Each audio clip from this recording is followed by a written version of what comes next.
Everyone, Champaran study point पे एक बार आपका फिर स्वागत है। आज हम कवर करेंगे अफ्रीका कॉन्टिनेंट के अंतर्गत पर्वत पठार और मरुस्थल को। देखिए, ये है अफ्रीका कॉन्टिनेंट का मैप, फिजिकल मैप।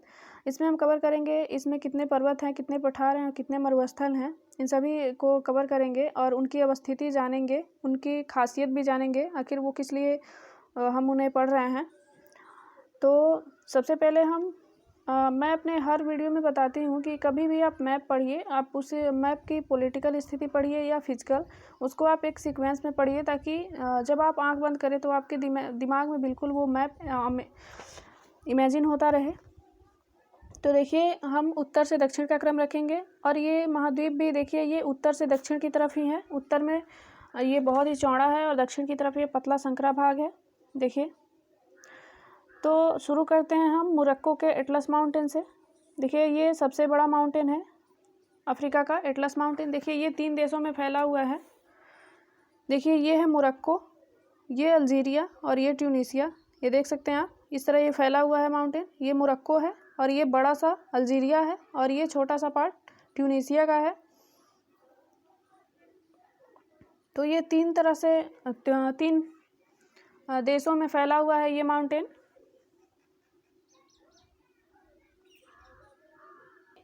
देखिए, इस माउंटेन में 4 श्रेणियां हैं जो बिल्कुल एक दूसरे के समानांतर स्थित हैं। ये पहला तो हमने देख लिया एटलस पर्वत। ये पूरा एटलस पर्वत के नाम से जाना जाता है। ये ट्यूनीसिया तक इसका विस्तार है, लेकिन इसमें 3-4 श्रेणियां हैं। आइए उनको जानते हैं जो बिल्कुल एक दूसरे के समानांतर स्थित है। तो पहला श्रेणी है ये मिडिल एटलस। तो ये पहली श्रेणी हो गई मिडिल एटलस। दूसरी ये देखिए, इसके नीचे ये है हाई एटलस, दूसरी। और इधर फैली हुई हाई एटलस के पश्चिम में फैली हुई ये है एंटी एटलस, तीसरा। दूसरा है हाई एटलस, पहला है मिडिल एटलस, तीसरा है एंटी एटलस और चौथा जो है वो है सहारा एटलस। देखिए, ये सहारा, ये अल्जीरिया में फैली हुई, ये है चौथा सहारा एटलस। देखिए, ये जो मिडिल एटलस है, ये जो मध्य एटलस पर्वत है, देखिए ये मोरक्को में ये एटलस की हाई एटलस नहीं, ये सॉरी मिडिल एटलस है और ये जो है ये हाई एटलस है। और देखिए, ये जो है एंटी एटलस है। देखिए, एंटी एटलस में ही जो है एटलस की, इस एटलस पर्वत की एक सर्वोच्च चोटी है जिसे टोबुकल चोटी कहते हैं। नाम है टोबुकल चोटी। ये एंटी एटलस पे अवस्थित है। इसकी जो ऊंचाई है वो 4165 है मीटर।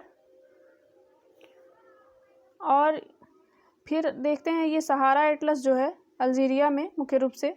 तो ये जो सहारा एटलस है ये अल्पाइन काल में इसका निर्माण हुआ है। वलित पर्वत है, ये एक नवीन वलित पर्वत है। हमारे भारत का जो हिमालय है वो भी नवीन पर्वत का एक उदाहरण है। तो नवीन पर्वत, वलित पर्वत क्या होते हैं उसे हम जब जियोमॉर्फोलॉजी पढ़ेंगे, जियोग्राफी का पार्ट, उसमें हम देखेंगे। तो आप यहाँ देखिए, ये है नवीन वलित पर्वत का उदाहरण है ये एटलस माउंटेन का जो सहारा माउंटेन है, सहारा एटलस। देखिए, मैंने बताया था कि हम किसी भी कॉन्टिनेंट की जो फिजिकल फीचर्स पढ़ते हैं, उसमें पर्वत हो या नदियाँ हो या कुछ पठार हो, वो इसलिए पढ़ते हैं कि जब हम ज्योग्राफी को कवर करते हैं तो उनमें उनकी कई प्रकार देखते हैं। जैसे पर्वतों के भी कई प्रकार होते हैं, जो जैसे भ्रंशोत पर्वत होते हैं, रिफ्ट वैलियाँ होती है, फिर से वलित पर्वत होते हैं, ज्वालामुखी पर्वत होते हैं। तो पर्वतों का निर्माण कई तरह से होता है और बहुत प्रकार के पर्वत भी होते हैं। तो ब्लॉक माउंटेन भी होते हैं। तो उसे जानने के लिए जब हम वहाँ पढ़ते हैं जियोमॉर्फोलॉजी में, तो जब उनका नाम हमारे सामने आता है और विभिन्न पर्वतों का नाम लिया जाता है, तो हम वहाँ ढूंढना शुरू कर देते हैं कि ये पर्वत कहाँ है, ये चोटियाँ कहाँ हैं। तो इसलिए मैं पहले वर्ल्ड मैप को ही कवर करा रही हूँ कि जब भी इन पर्वतों का नाम आपको जियोग्राफी पढ़ते समय आए तो आपको वहाँ ढूंढना ना पड़े। आप पहले से जब आपका मैपिंग कंप्लीट रहेगा तो फिर कोई दिक्कत नहीं होगी। आप उस उदाहरण को जल्दी से कैच कर पाएंगे कि ये किस प्रकार का पर्वत है और इस पर्वत को आपने किस कॉन्टिनेंट में, किस देश में पढ़ा है। तो इसलिए हम सभी कॉन्टिनेंट के फिजिकल फीचर्स को कंप्लीट करते हैं, क्योंकि ये जो प्राकृतिक जो भी घटनाएं होती हैं वो किसी देश को, किसी पॉलिटी को, किसी राजनीति को ध्यान में रख के नहीं होती हैं। ये तो प्राकृतिक घटनाएं कहीं भी घट सकती हैं। और ये जो पर्वत होते हैं ये किसी सीमा को देखकर अपना विस्तार नहीं करते हैं कि मैं मोरक्को से शुरू हो रहा हूँ तो अल्जीरिया में नहीं जाऊँगा, ट्यूनीशिया में नहीं जाऊँगा, वेस्टर्न सहारा में नहीं जाऊँगा। देखिए ये प्राकृतिक हैं, ये इनको जहाँ तक फैलना होगा, जहाँ तक जाना होगा, जितने क्षेत्र को अपने कब्जे में लेना होगा ये ले ही लेंगे, बाकी ये देश वाले जाने। तो देखिए सबसे पहला हमने देखा एटलस माउंटेन, और दूसरा हम देखेंगे यहाँ इथोपिया के, ये जो है इथोपिया। तो पहला उत्तर में हमने देखा एटलस माउंटेन 4 भागों में। दूसरा हम देखेंगे ये इथोपिया है, देखिए यहाँ है इथोपिया पूर्वी अफ्रीका के बिल्कुल पूरब में, और ये है सोमालिया। तो देखिए इथोपिया में एक भ्रंश घाटी है, रिफ्ट वैली है, देखिए ये है रिफ्ट वैली, तो ये वेस्ट रिफ्ट वैली है, और ये है बीच में लेक विक्टोरिया, ये झील है विक्टोरिया झील। और यहाँ से एक और वैली है जो यहाँ से एक और वैली है, सॉरी ये है किलिमंजारो। यहाँ से एक रिफ्ट वैली है जो इथोपिया को 2 भागों में बांटती है। तो ये है ईस्ट रिफ्ट वैली, ये है वेस्ट रिफ्ट वैली, यानी कि पश्चिमी घाटी है रिफ्ट घाटी, और ये है पूर्वी भ्रंश घाटी, और ये है पश्चिमी भ्रंश घाटी। तो पहले हम देखते हैं यहाँ एक रिफ्ट वैली है जो इथोपिया को 2 भागों में बांटती है। तो ये है इथोपिया की उच्च भूमि, इसे इथोपिया का पर्वत या इथोपिया का हाईलैंड यानी कि इथोपिया की उच्च भूमि भी कहते हैं। और इसकी जो सबसे उच्च चोटी है, यहाँ आप देख रहे हैं, यहाँ मेंशन है रासदेजन,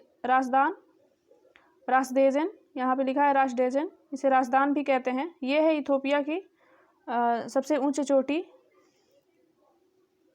देखिए ये एक ज्वालामुखी जो उद्गार यहाँ हुआ था इथोपिया में, उसी का ये भाग है। ये जो पठारी क्षेत्र है, ये इथोपिया में ये जो ज्वालामुखी उद्गार हुआ था उसी का एक भाग है।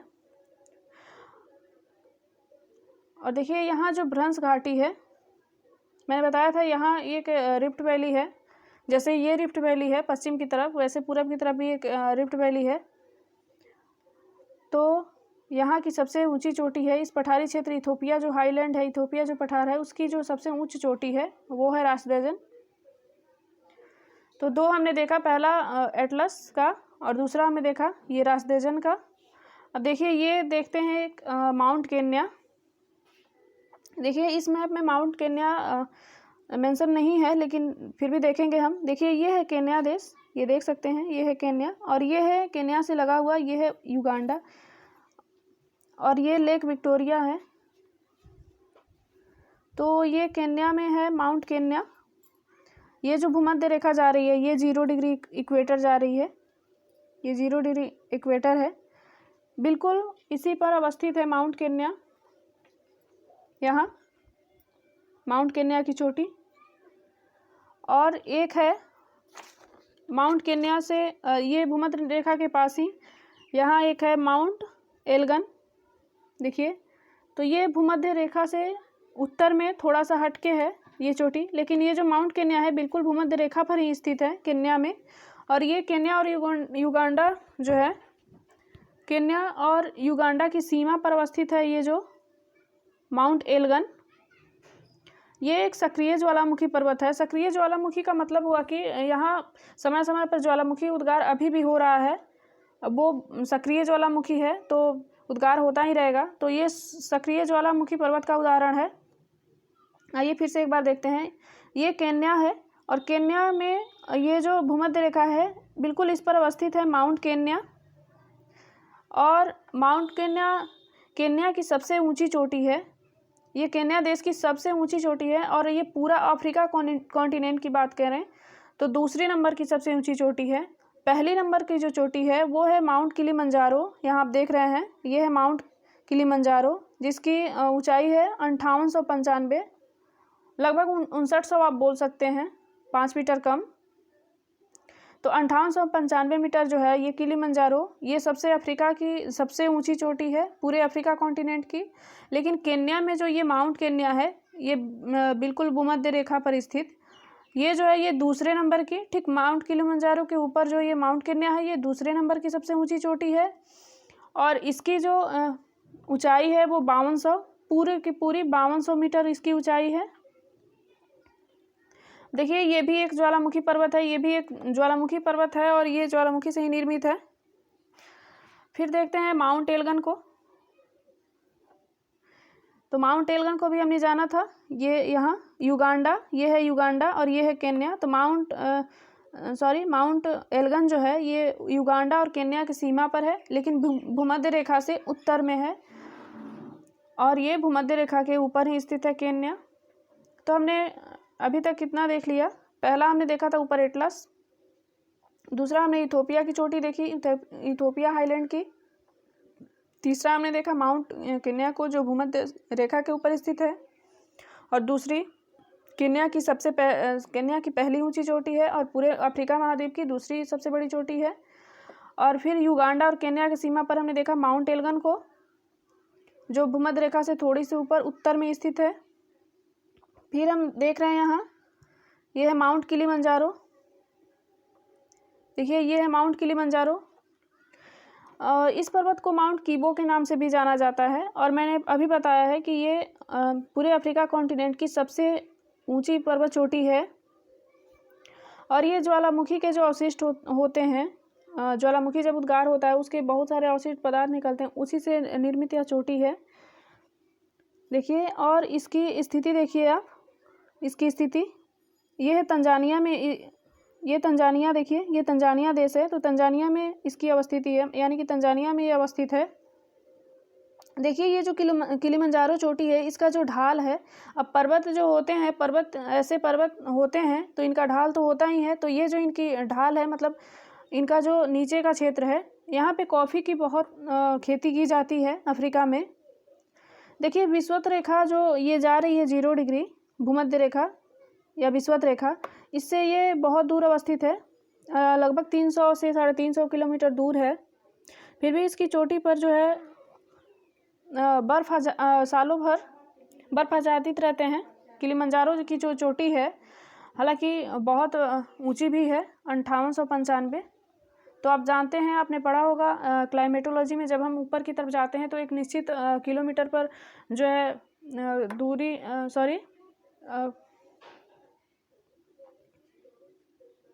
जो टेम्परेचर होता है उसका मान घटता जाता है। तो ये 5895 मीटर है ऊपर इसकी चोटी। तो यहाँ ये सालों भर बर्फ़ से ढका रहता है किलिमंजारो की चोटी। और किलिमंजारो के जो निचले भाग हैं, जो पर्वत के निचले ढाल हैं, वहाँ कहवा की खेती की जाती है बहुत अधिक मात्रा में। तो माउंट किलिमंजारो के बारे में हमने जाना। अब देखिए एक पर्वत हम देखते हैं, माउंट कैमरून।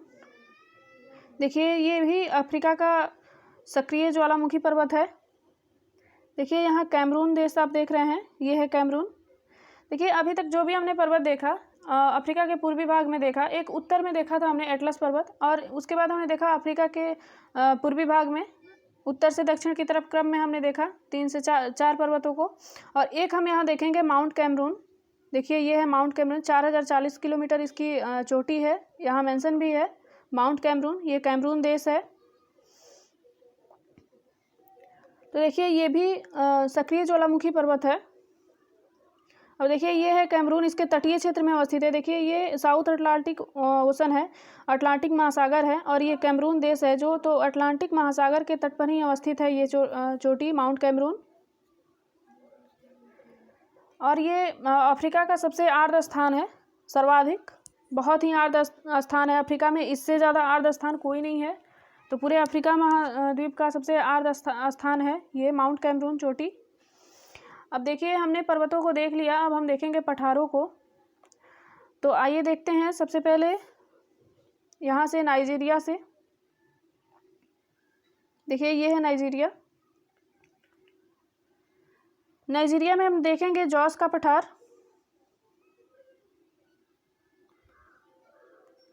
देखिए यहाँ नाइजीरिया में हम देखेंगे, नाइजीरिया की राजधानी है यहाँ अबूजा। मैंने जब अफ्रीका कॉन्टिनेंट का जो पॉलिटिकल मैप पढ़ाया था इसके पहले वाली वीडियो में देशों को, तो मैंने बताया था कि ये सभी देशों की राजधानियाँ बिल्कुल अटलांटिक महासागर के तट पर अवस्थित है, लेकिन जो ये नाइजीरिया है इसकी राजधानी बीच में अवस्थित है।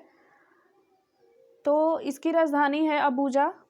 देखिए अबूजा जो इसकी राजधानी है, तो यहाँ जॉस का जो पठार है यहाँ मेंशन नहीं है इस मैप में आप अपने एटलस में देखिए, वहाँ एकदम आपको ज़रूर दिखेगा क्योंकि मैं भी वहीं से देख के आपको पढ़ा रही हूँ। तो ये नाइजीरिया का जो जॉस का पठार है, तो इसके बिल्कुल जहाँ से ये पठार ख़त्म हो रहा है वहीं पर अवस्थित है नाइजीरिया का राजधानी अबूजा। तो इस तरह हमने देखा जॉस के पठार को। और ये जो पठार है ये टीन उत्पादन के लिए महत्वपूर्ण है। यहाँ टीन अधिक मात्रा में उत्पादित किया जाता है। तो अबूजा को हमने देखा टीन उत्पादन के मामले में बहुत महत्वपूर्ण है। फिर हम देखेंगे तिबेस्ती का पठार, जो ये चार्ड है। चार्ड के उत्तरी भाग में ये हल्का सा ये देख रहे हैं ब्राउन कलर में, ये है तिबेस्ती का पठार चार्ड के उत्तर में। तो यहाँ हमने एक नाइजीरिया में देखा जॉस का पठार। फिर यहाँ देखा हमने उत्तरी चार्ड में, ये है तिबेस्ती का पठार, 3400 मीटर लगभग इसकी ऊंचाई है। और फिर हम देखते हैं, देखिए यहाँ आते हैं हम, ये है सिएरा लियोन और ये है लाइबेरिया। तो सिएरा लियोन और लाइबेरिया का जो प्रमुख पर्वतीय क्षेत्र है वो लौह अयस्क भंडार के लिए बहुत ही महत्वपूर्ण है। और ये जो पर्वतीय क्षेत्र है इसे हम कहते हैं बोमी निम्बस की पहाड़ी। ये बोमी निम्बस की पहाड़ी है, तो बोमी निम्बस का पठार। तो यहाँ से हम देखिए जो ये पश्चिम से है पूरब की तरफ हम जाते हैं, तो पहले सिएरा लियोन और लाइबेरिया में फैला हुआ ये है बोमी निम्बस का पठार, जो लौह अयस्क भंडार के लिए महत्वपूर्ण है। तो पहला हमने देखा बोमी निम्बस का पठार। दूसरा हमने देखा ये नाइजीरिया में जॉस का पठार, जो पठार जहाँ ख़त्म हो रहा है वहीं पे नाइजीरिया की राजधानी अबूजा स्थित है। तीसरा हमने देखा चार्ड में तिबेस्ती का पठार। ये नाइजीरिया में हमने जो जॉस का पठार देखा था वो टीन के लिए बहुत ही महत्वपूर्ण क्षेत्र था। और फिर देखेंगे हम एक जाम्बिया में, देखिए ये है जाम्बिया, यहाँ आप देख रहे हैं ये है जाम्बिया, ये है जाम्बिया। तो ये जाम्बिया में हम देखेंगे कटंगा का पठार। तो ये जो कटंगा का पठार है जाम्बिया में,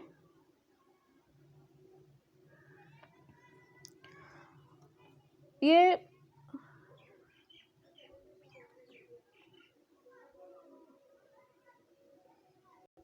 तांबा और हीरा उत्पादन के लिए बहुत ही महत्वपूर्ण है। तो अफ्रीका में सबसे ज़्यादा जो हीरा उत्पादन किया जाता है और तांबा, तो ये कटंगा पर्वत में ही, कटंगा के पठार में ही उत्पादन किया जाता है। तो 4 पठारों को हमने देखा। पहला यहाँ सिएरा लियोन और लाइबेरिया में। दूसरा हमने देखा कैमरून में नहीं, नाइजीरिया में। पहला हमने देखा सिएरा लियोन और लाइबेरिया में। दूसरा हमने देखा नाइजीरिया में। तीसरा हमने देखा चार्ड में। और चौथा हमने देखा जाम्बिया में, जो कटंगा पठार है। ये है जाम्बिया, यहाँ कटंगा पठार है जहाँ से हीरा और तांबा का बहुत ही उत्पादन किया जाता है। देखिए पर्वतों और पठारों को तो हमने देख लिया। अब हम देखेंगे मरुस्थल, जो महत्वपूर्ण मरुस्थल हैं अफ्रीका महाद्वीप के अंतर्गत, उसको हम देखेंगे इसी वीडियो में, क्योंकि ज़्यादा नहीं है, 4 से 5 मरुस्थल हैं। तो सबसे पहले उत्तर में हम देखते हैं, यह है सहारा मरुस्थल, ये देख रहे हैं आप, यह है सहारा मरुस्थल।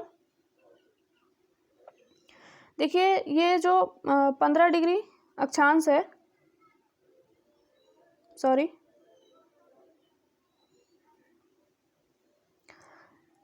ये जो सहारा मरुस्थल है वो 15 डिग्री अक्षांश से लेकर 30 डिग्री अक्षांश के बीच अवस्थित है। और देखिए ये एकमात्र ऐसा मरुभूमि है जो 5150 किलोमीटर यानी कि 5150 किलोमीटर पूर्व से, देखिए ये पूर्व से पश्चिम की दिशा तक ये फैला हुआ विस्तृत क्षेत्रफल है। 5150 किलोमीटर में पूरा फैला हुआ है ये। और देखिए ये जो सहारा का रेतीला भाग है, रेतीला क्षेत्र है, जो लगभग 9.1 किलोमीटर के आसपास है। बालू के मैदान के रूप में ये पूरा बालू का मैदान है, जो वायु द्वारा जो निक्षेपण लाया गया है बालुओं का, उसी के द्वारा ये निर्मित है। इसे अर्ग कहते हैं। इस सहारा के रेतीला भाग को हम अर्ग कहते हैं। तो अर्ग के बारे में पूछा जाता है कि सहारा का रेतीला भाग के बारे में 1-2 दिया जाता है, लाइनें दी जाती हैं और पूछा जाता है कि मैच करने के लिए किस प्रकार की ये मैदान है जिसे ये क्षेत्र है जिसे हम अर्ग कहते हैं। तो अर्ग जो होता है वो एक रेतीला क्षेत्र होता है और वायु के द्वारा लाए गए निक्षेपों से निर्मित होता है। और इसमें बहुत सारी पथरीली भूमियाँ भी हैं, बड़े बड़े पत्थर पाए जाते हैं, कंकड़। तो वो जो पथरीली भूमियों का जो क्षेत्र होता है कंकड़ों का, चूँकि 5150 किलोमीटर में ये विस्तृत है, तो बहुत तरह के क्षेत्र होंगे इसमें। तो कुछ रेतीली भूमियाँ हैं जो वायु द्वारा लाए गए निक्षेपों से निर्मित हैं, वो बालू वाली, और कुछ होते हैं जो बड़े बड़े कंकड़ के क्षेत्र होते हैं। तो जो बड़े बड़े कंकड़ों के क्षेत्र होते हैं उसे हम हमादा कहते हैं, तो वो हमादा के नाम से जाने जाते हैं। और एक हमने पढ़ा अर्ग। तो आप अर्ग और हमादा को बिल्कुल क्लियर रखिएगा, क्योंकि यहीं से क्वेश्चन बनते हैं। अर्ग किस प्रकार के जो सहारा मरुस्थल है उसमें अर्ग किस प्रकार के क्षेत्रों को कहा जाता है, और जो हमादा है वो किस प्रकार के क्षेत्रों को कहा जाता है। और फिर हम देखते हैं हमने देख लिया सहारा का मरुस्थल। फिर यहीं बगल में देखते हैं हम लीबियन का डेजर्ट। देखिए ये है लीबिया का मरुभूमि। देखिए अफ्रीका से उत्तर पूर्व में ये लीबिया का विशाल शुष्क क्षेत्र है और ये शहर है लीबिया। तो ये लीबिया में ही ये लीबियन डेजर्ट है और बहुत ही विशाल शुष्क क्षेत्र है ये। तो यहाँ जो बोल्डरों से ढका हुआ पथरीला जो भूमि है, यहाँ बड़े बड़े बोल्डर पाए जाते हैं, तो ये पथरीला भूमि है, इसे हम सेरीर कहते हैं। तो यहीं पे आपने देखा इसी अफ्रीका कॉन्टिनेंट में जो ये सहारा था, इसका जो पथरीला भाग था उसे हम हमादा कह रहे थे। लेकिन यहीं जब हमने लीबिया में प्रवेश किया तो यहाँ जो मरुभूमि है उसमें जो बड़े बड़े बोल्डर और पत्थरों वाले क्षेत्र हैं उसे यहाँ पे सेरीर के नाम से जाना जा रहा है। तो फिर अपने यहाँ सहारा में अर्ग, हमादा और यहाँ लीबिया में सेरीर को देख सकते हैं आप। शब्दों एक ही जैसे क्षेत्रों के अलग अलग शब्दों के द्वारा नाम है, तो इसमें आप बिल्कुल कंफ्यूज मत होइएगा। फिर हम देखते हैं नूबियन की मरुभूमि। देखिए ये है नूबियन, बिल्कुल रेड सागर के तट पर, अफ्रीका के बिल्कुल पूरब में। देखिए ये सूडान देश है, सूडान के बिल्कुल उत्तर में विस्तृत है नूबियन की मरुभूमि, नील नदी के किनारे। तो ये है नूबियन की मरुभूमि।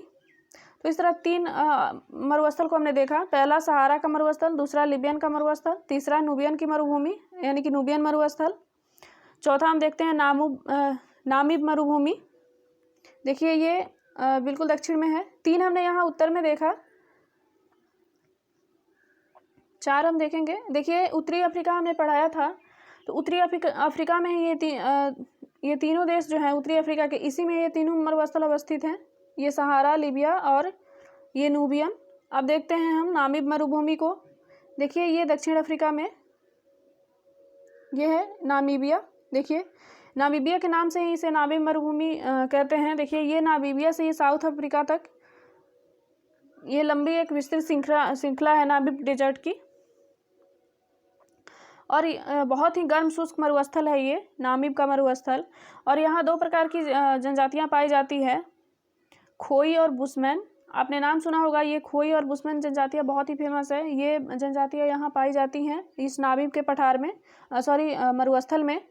और यहाँ जो इनकी जो जीविका है वो पशुपालन पर आधारित है। यहाँ पशुपालन बहुत भारी मात्रा में की जाती है उनके द्वारा, बुशमैन और खोई जनजातियों के द्वारा।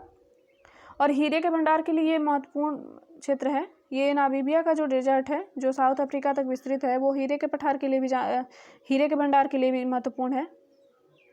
और 5वां हम देखेंगे, 4 डेजर्ट हमने देख लिया, 5वां देखेंगे हम। देखिए यहाँ है कालाहारी डेजर्ट, ये है कालाहारी डेजर्ट 5वां। देखिए ये बोत्सवाना जो है, बिल्कुल बोत्सवाना में ये कालाहारी डेजर्ट है, नामीबिया डेजर्ट के पूरब में स्थित। ये भी एक अर्धशुष्क क्षेत्र है। देखिए अफ्रीका के सबसे प्राचीन निवासी कालाहारी बुशमैन का ये निवास स्थल है। तो बुशमैन जाति हमने यहाँ भी देखा था, बुशमैन और खोई। लेकिन जो सबसे प्राचीन निवासी थे कालाहारी में, ये बुशमैन यहीं के थे, उन्हीं का ये निवास स्थल है। तो 2 जनजातियों को हमने देखा, बुशमैन और खोई, और पर्वत पठार और मरुस्थलों को देखा हमने इस वीडियो में। इसके अगले वीडियो में हम देखेंगे, एक वीडियो में हम कवर करेंगे नदियों को, अफ्रीका की जो नदियां हैं उनको, और फिर दूसरे वीडियो में हम कवर करेंगे अफ्रीका के झील को। और फिर इन 2 वीडियोज़ को कवर करने के बाद हम अफ्रीका के जो भी शहर होंगे, जो महत्वपूर्ण देश हैं, औद्योगिक दृष्टिकोण से जो महत्वपूर्ण है, उनके जो भी शहर होंगे और वहाँ के जो उद्योग प्रसिद्ध होंगे उनको हम कवर करेंगे। जैसे एशिया और यूरोप में हम करते आए हैं। देखिए, ऐसे जब भी आप मैप पढ़ें तो जब आप नदियों को पढ़ रहे हैं तो पूरे नदियों को पढ़ें। ऐसा नहीं कि नदियाँ झीलें आप एक ही में सब मिक्स करके पढ़ रहे हैं। वैसे क्या होता है कि कन्फ्यूजन बहुत ज़्यादा होता है। और सबसे पहले नदियों को पढ़ने से पहले आप पर्वतों को पढ़ें, क्योंकि बहुत सारी नदियाँ जो होती हैं किसी न किसी पर्वत पठार और झीलों से ही होकर निकलती हैं। तो पहले आप पर्वतों को और झीलों को कवर करें, उसके बाद ही नदियों को पढ़ें। तो इसके बाद हम नदियों को ही पढ़ेंगे, उसके बाद हम झीलों को पढ़ेंगे और उसके बाद हम महत्वपूर्ण शहरों को पढ़ेंगे, क्योंकि बहुत सारे महत्वपूर्ण शहर जो होते हैं नदियों के किनारे बसे होते हैं। उनकी वहाँ की नदियों की तट की वजह से वो बहुत ही विकसित भी होते हैं। और बहुत सारे क्षेत्र होते हैं नदियों के जो दोआब होते हैं, जैसे गंगा यमुना का दोआब है हमारे भारत में, जो कृषि के दृष्टिकोण से बहुत ही महत्वपूर्ण होते हैं। इसलिए पहले हम नदियों को कवर करेंगे और इन सभी फिजिकल कंडीशन को कवर करने के बाद ही हम वहाँ के शहरों को कवर करेंगे कि क्या उन शहरों की खासियत है। तो बने रहिए इस मैप की सीरीज़ में और चंपारण स्टडी पॉइंट को सब्सक्राइब कीजिए ताकि हर वीडियो का नोटिफिकेशन आप तक पहुँचे। बेल आइकन को प्रेस कीजिए। धन्यवाद।